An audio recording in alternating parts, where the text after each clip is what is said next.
Click subscribe to get latest news and don't forget to press the bell icon. It seemed like there is always a Democrat in hot water for committing, or conspiring to commit crimes. Their party is finally being exposed. The latest person to fall into this trap is Debbie Wasserman Schultz. She has been reportedly extraordinarily jumpy after her IT tech was arrested trying to flee the country, according to Hannity. The plot is thickening. She appears to be deep in hiding and has not been spotted in days. She has every right to hide her face in public. A startling amount of information has come out since the arrest of her aide, Imran Awan. First, we learned that Awan and his entire family worked for the Democrats for years. He was shared as an employee among different representatives, which seems to indicate a hidden purpose.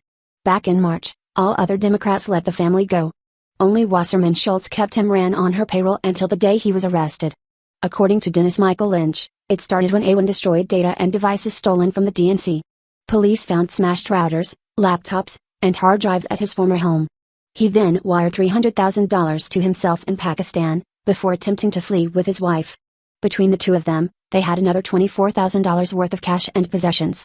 An independent investigation is now planned for Awan and his conduct. Wasserman Schultz fears that this will lead investigators directly back to her. She even threatened a DC police officer when he refused to return her destroyed laptop. Wasserman Schultz has something to hide, and the investigation is going to expose it. There is plenty of evidence that goes against what the mainstream media wants us to believe. Could this be the final nail in the coffin for the Trump-Russia collision story? Wasserman Schultz has tried to opt out of speaking to people by having her spokesman state, Mr. Awan previously served as a part-time employee but his services have been terminated. He continued, no charges, evidence or findings from the investigation have been formally shared with our office, so we cannot comment on them.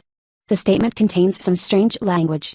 For example, formally shared implies that information may have been informally shared, and therefore, is not up for discussion. Awan pleaded not guilty to a charge of bank fraud during his arraignment at the U.S. District Court for the District of Columbia, as reported by the Daily Caller. He was allowed the chance to go back home if he wore a GPS monitor, obeys his curfew, and gives up his passport. There is something shady going on here. We can't wait to see what comes from this case, but Wasserman Schultz should be terrified right about now.